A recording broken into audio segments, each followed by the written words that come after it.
Today is Monday, November 18th. This is Noreen Johnson, and here are the good news headlines of the day. President-elect Donald Trump's nominee for Secretary of Defense, Pete Hegseth, fired back at a hit piece in the Associated Press that attacked him for a religious tattoo he has. The report said that Hegseth, an Army National Guard veteran, was flagged as a possible insider threat by a fellow service member because of the tattoo, which they claimed was linked to white supremacy.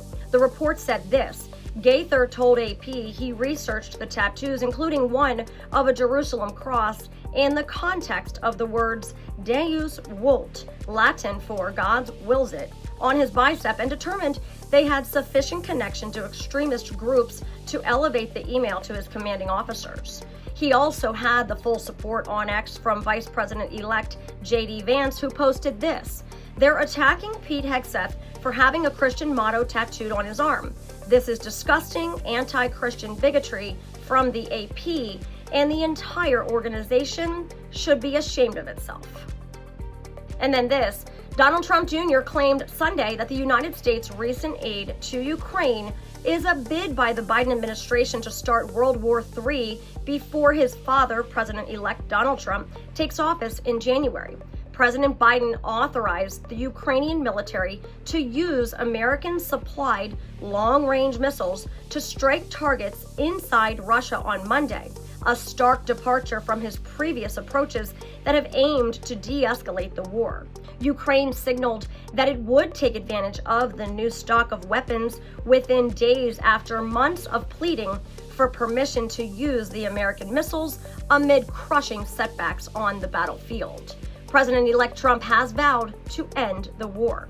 After winning the election earlier this month, he had calls with both Ukrainian President Volodymyr Zelensky and Russian leader Vladimir Putin. The incoming president has not yet revealed details of his specific plan to end the war.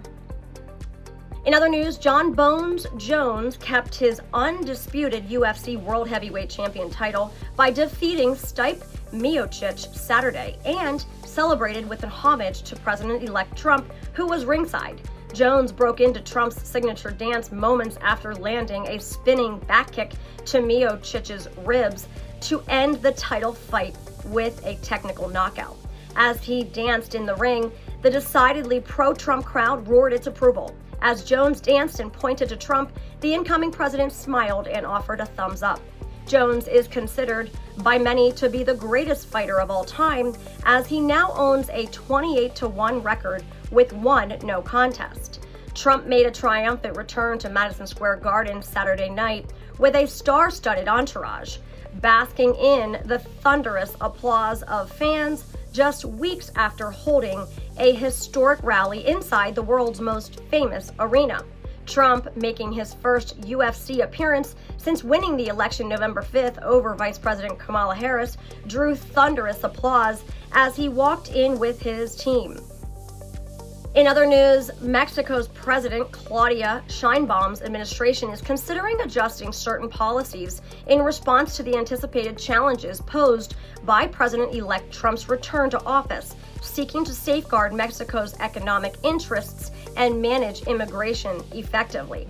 Fearing that measures from the coming Trump administration might be harmful to Mexico, Sheinbaum and other officials have expressed a commitment to maintaining a positive bilateral relationship while emphasizing Mexico's sovereignty.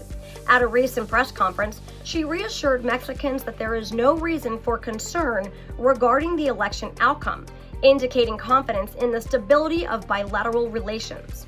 With Trump's plans for mass deportations and more immigration controls, Mexico is expected to strengthen its immigration policies. Sheinbaum has continued Mexico's existing strategies to manage and discourage migrant caravans traveling toward the United States. These measures include the deployment of the National Guard and other security forces to intercept and disperse migrant groups at the southern border.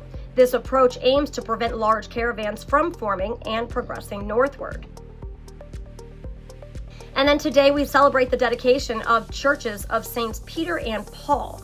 Peter, the rough fisherman, whom Jesus named the rock on which the church is built, and the educated Paul, reformed persecutor of Christians, Roman citizen, and missionary to the Gentiles. They are the original odd couple. The major similarity in their faith journeys is the journey's end. Both, according to tradition, died a martyr's death in Rome, Peter on a cross and Paul beneath the sword. Their combined gifts shaped the early church, and believers have prayed at their tombs from the earliest days. Saints Peter and Paul, pray for us. And those are your daily good news headlines. This is Catholics for Catholics. May God bless you, and may God bless the USA.